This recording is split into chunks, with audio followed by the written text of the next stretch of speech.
कोल्हापूर जिल्ह्यात डोंगरांच्या कुशीत एक छोटंसं गाव होतं, पिंपळवाडी. गाव मोठं नव्हतं. मोजकी घरं, चारी बाजूंनी उसाची आणि भाताची शेतं आणि गावाच्या टोकाला एक जुनं पिंपळाचं झाड.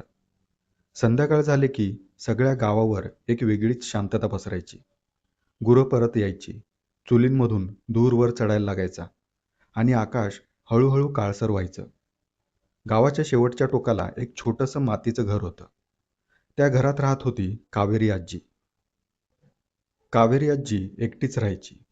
पांढरे केस, सुरकुतलेला चेहरा आणि अंगावर नेहमी स्वच्छ पण जुनी नऊवारी साडी.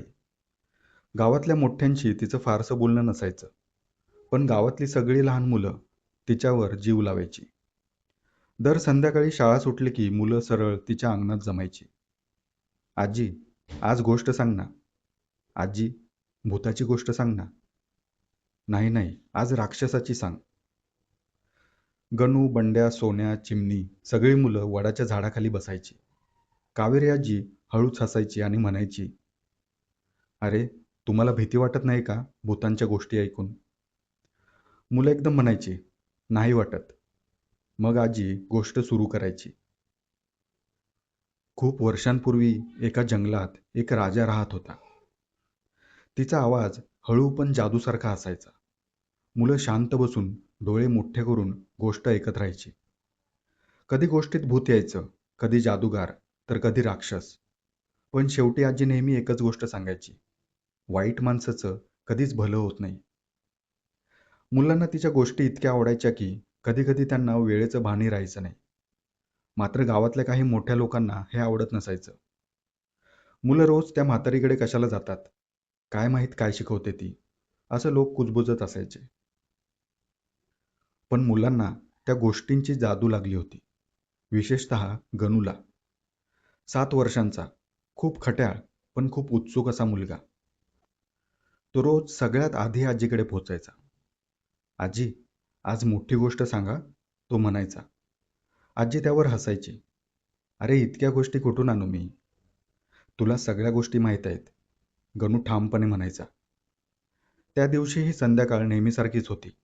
आकाशात ढग जमा झाले होते. वारा थोडा थंड झाला होता. मुलं आजीच्या अंगणात बसली होती आणि कावेरी आजी गोष्ट सुरू करणार होती. पण त्या संध्याकाळीनंतर पिंपळवाडी गावात अशी घटना घडली की लोकांनी गोष्टवाल्या आजीचं नाव कायमचं भीतीने घ्यायला सुरुवात केली. त्या दिवशी संध्याकाळपासूनच आकाश काळं झालं होतं. दूरवर विजा चमकत होत्या. पिंपळवाडीच्या शेतांवरून थंड वारा वाहत होता. तरीही मुलं नेहमीप्रमाणे कावेरी आजीच्या अंगणात जमली होती. आजी, आज भूताची गोष्ट सांग ना, बंड्या म्हणाला. आजी हसली. अरे, रोज भूताची गोष्ट ऐकून तुम्हाला भीती वाटत नाही का? नाही, सगळी मुलं एकदम ओरडली. आजीने गोष्ट सुरू केली. एकदा एका जंगलात एक भूत राहत होतं. पण ते वाईट नव्हतं. ते फक्त एकटं होतं. मुलं शांत बसून ऐकत होती. वाऱ्यामुळे पिंपळाच्या पानांचा सळसळ आवाज येत होता. कधी कधी दूरवर वीज कडाडत होती. थोड्या वेळाने पाऊस सुरू झाला. पहिले थेंब हळूवार पडले आणि मग अचानक मुसळधार पाऊस सुरू झाला. मुलं घाबरून उठली. आजी, आम्ही घरी जातो, चिमणी म्हणाली. जा, लवकर जा, नाहीतर तुमच्या आईबापांना काळजी वाटेल, आजी म्हणाली. मुलं धावत पळत निघून गेली. पण गणू अजूनही तिथेच बसला होता. अरे, तू का नाही जात आहेस? आजीने विचारलं. पाऊस थांबला की जाईन, गणू म्हणाला. आजीने त्याला भाकरचा तुकडा आणि थोडं दूध दिलं. घे, खाऊन घे थोडं, मग घरी जा. थोड्या वेळाने पाऊस जरा कमी झाला. गणू उठला. आजी, मी जातो आता. सांभाळून जा रे, रस्ता चिखलाचा झाला असेल, आजी म्हणाली. गणू हसला आणि धावत अंधारामध्ये निघून गेला. आजी काही क्षण त्याच्या पाठमोऱ्या आकृतीकडे पाहत राहिली आणि मग हळूच घरामध्ये गेली. त्या रात्री गावात खूप पाऊस झाला. गणूची आई घराच्या दारात उभी होती. अजून आला नाही का? तिने वडिलांना विचारलं. येईल आताच, ते म्हणाले. पण वेळ पुढे जात होती. 1 तास, 2 तास. गणू घरी पोचलाच नव्हता. गणूचे वडील बाहेर पडले. गणूचे वडील त्याला आवाज देत होते, ओरडत होते. हळूहळू शेजारीही बाहेर आले. थोड्याच वेळात सगळं गाव शोधायला निघालं. शेतात, ओढ्याजवळ, रस्त्यावर. पण गणू कुठेच सापडला नाही. मग अचानक कोणीतरी म्हटलं, तो शेवटचा कुठे दिसला होता? त्यावर एक माणूस म्हणाला, कावेरी आजीकडे. क्षणभर सगळे शांत झाले. कोणीही काहीही बोललं नाही. पण त्या शांततेत एक भयानक शंका जन्माला आली होती. रात्रभर पिंपळवाडी गावात गणूचा शोध सुरू होता. कुणी शेतात फिरत होतं, कुणी ओढ्याजवळ कंदील घेऊन शोधत होतं. पावसामुळे सगळीकडे चिखल झाला होता. अंधारात फक्त कंदिलांचा पिवळसर प्रकाश हलत होता. लोक वारंवार हाक मारत होते, गणूला बोलवत होते, पण कुठूनच उत्तर येत नव्हतं. पहाट जवळ आली, पाऊस थांबला, पण गणूचा काहीच पत्ता नव्हता. गावात परत आल्यावर लोक चौकात जमले. गणूची आई रडत होती. तिचे डोळे लाल झाले होते. माझा गणू कुठे गेला असेल? ती पुन्हा पुन्हा विचारत होती. गावात शांतता पसरली होती.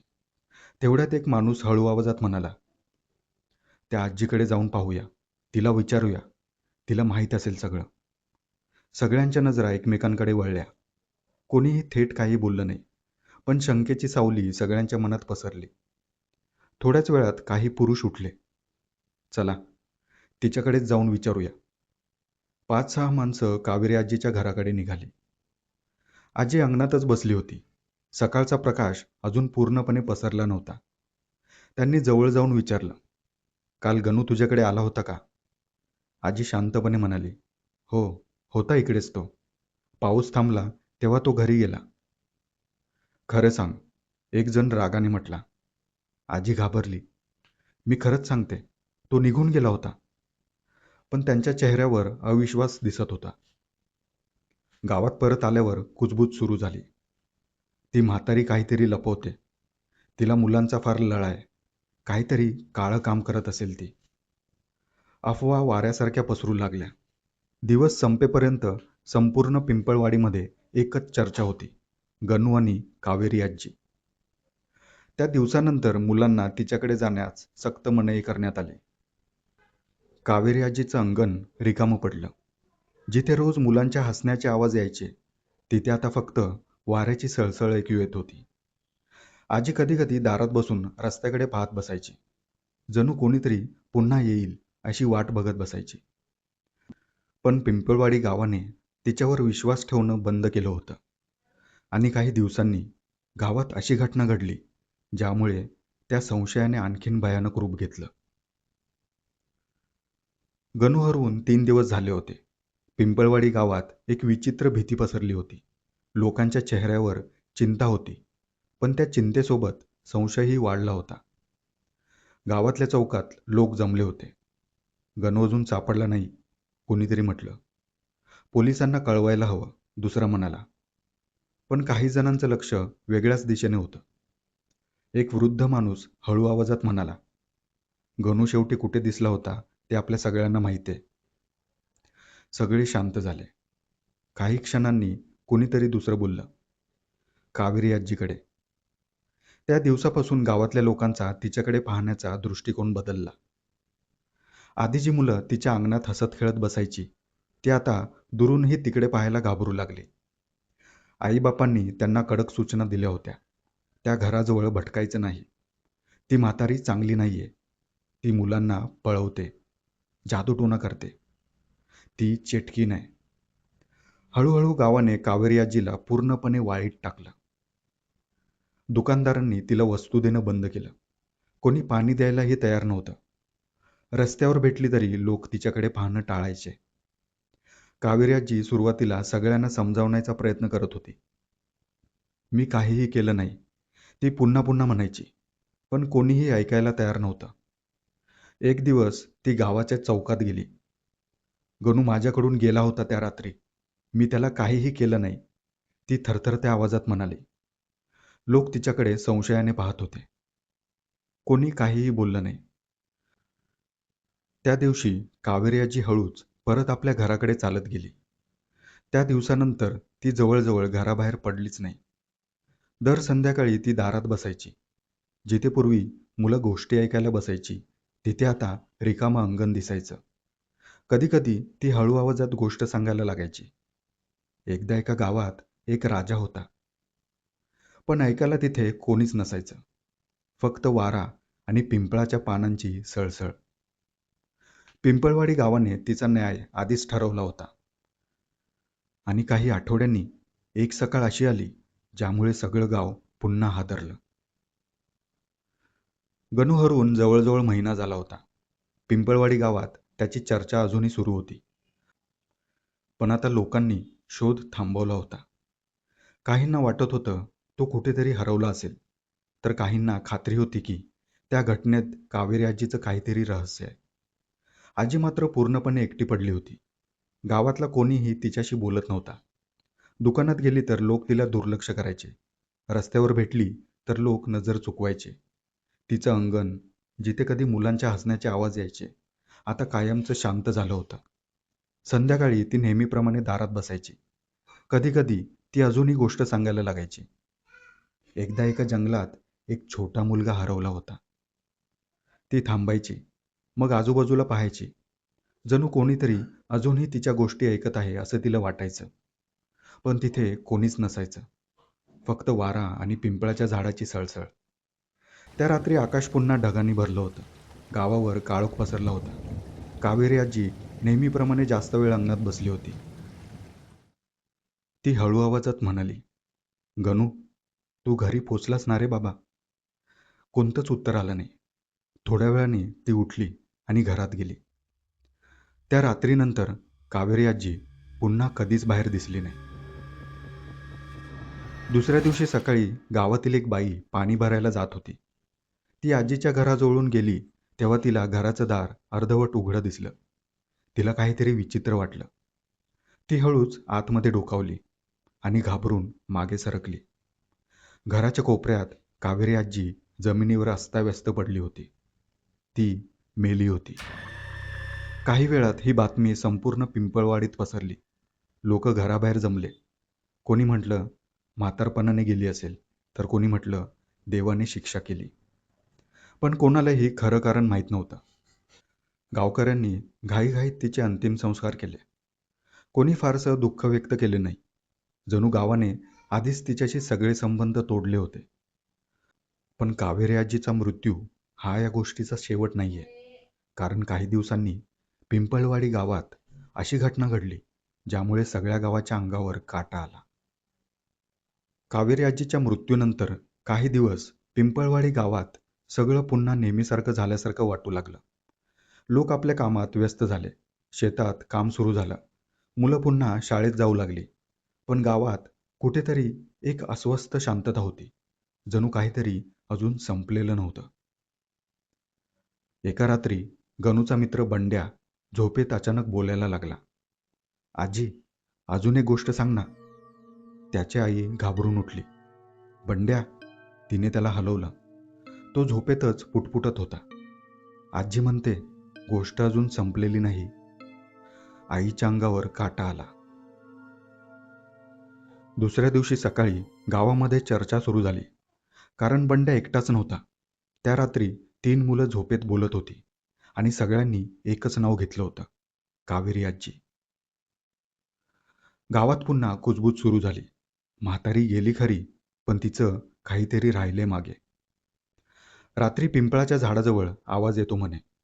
काही लोकांनी सांगितलं की संध्याकाळी आजीच्या घराजवळून जाताना त्यांना मंद आवाज ऐकू आला. जणू कोणी हळू आवाजात गोष्ट सांगत होतं. गावातील 2 तरुण, संतोष आणि महादेव, यांनी ठरवलं की ही अफवा आहे की खरं ते पाहायचं. त्या रात्री ते कंदील घेऊन कावेरी आजीच्या घराजवळ गेले. सगळीकडे शांतता होती. वारा पिंपळाच्या पानांना हलवत होता. अचानक त्यांना मंद आवाज ऐकू आला. एकदा एका गावात एक छोटा मुलगा हरवला होता. दोघेही थिजून गेले. तो आवाज अगदी स्पष्ट होता. तो कावेरी आजीचा आवाज होता. ते धडधडत्या हृदयाने घराच्या दाराजवळ गेले.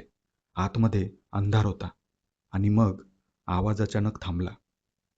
दोघेही घाबरून मागे वळले आणि पळत गावात परत गेले.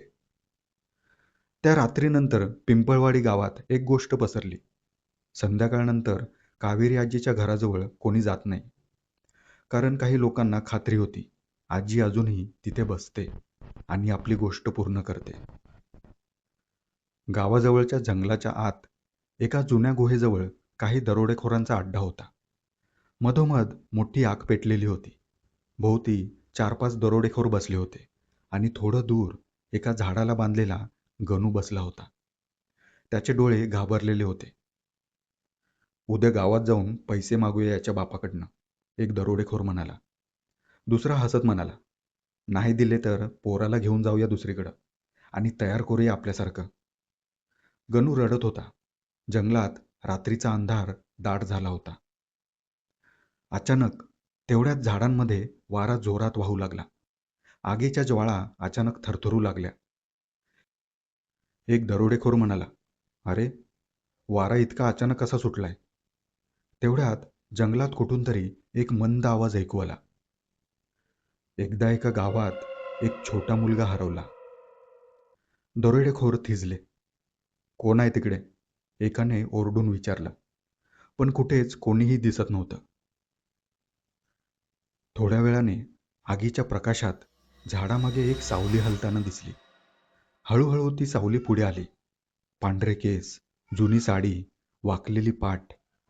ती कावेरी आजी होती, पण तिचे डोळे विचित्रपणे चमकत होते. एक दरोडेखोर हसण्याचा प्रयत्न करत म्हणाला, अरे ही तर म्हातारी आहे. एवढीशी आजीबाई आपलं काय करणार आहे? ए म्हातारे, चालू लागीत ना. पण तेवढ्यात आजीचा आवाज बदलला. तो खोल आणि थंड झाला. वाईट काम करणाऱ्याला शिक्षा मिळते. अचानक आजूबाजूच्या झाडांमध्ये कुजबूज सुरू झाली. जणू अनेक आवाज एकाच वेळी गोष्ट सांगत होते. आजी हळूहळू चालत पुढे येऊ लागली. तशी तिची आकृती मोठी, आणखीन मोठी होऊ लागली. उसळणाऱ्या ज्वाळांच्या अंधुक प्रकाशात तिचा चेहरा आणखीन भयानक दिसत होता. बघता बघता आजी एका मोठ्या झाडा एवढी दिसू लागली. ते दृश्य पाहून दरोडेखोरांच्या पाचावर धारण बसली. हे काय आहे? ही म्हातारी नाहीये. हे काहीतरी वेगळंच दिसतंय. पळा इथनं, एक जण ओरडत म्हणाला.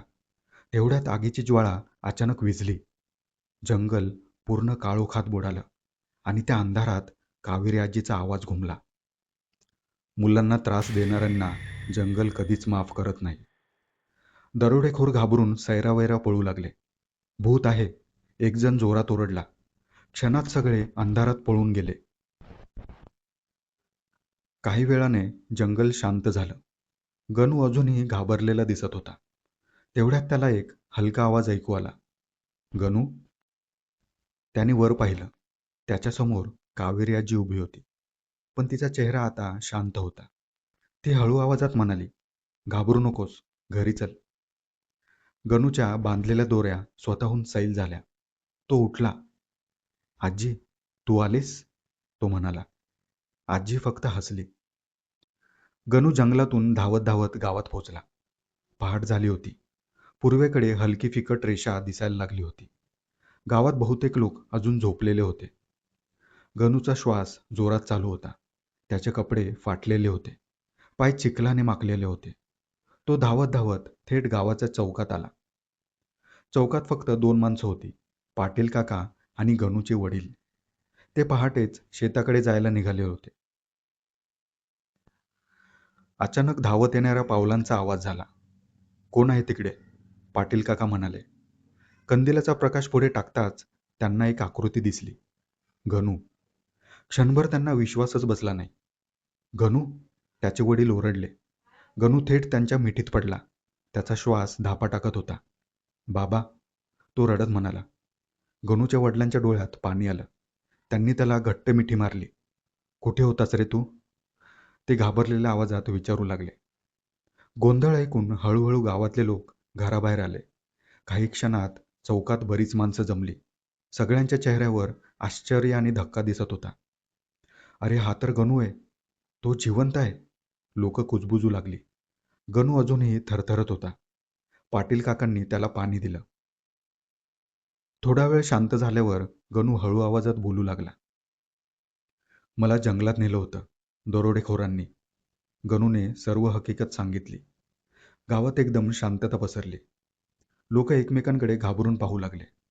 पाटील काका विचारू लागले, मग तू तिथून सुटलास कसा? गणूचे डोळे मोठे झाले.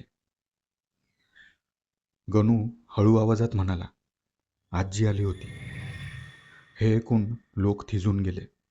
गणू पुढे सांगू लागला, रात्री अचानक वारा जोरात सुटला. दरोडेखोर घाबरले. तेवढ्यात आजी झाडांमधून बाहेर आली. तिचे केस उडत होते. ती खूप रागामध्ये दिसत होती. ती हळूहळू खूप मोठी दिसायला लागली.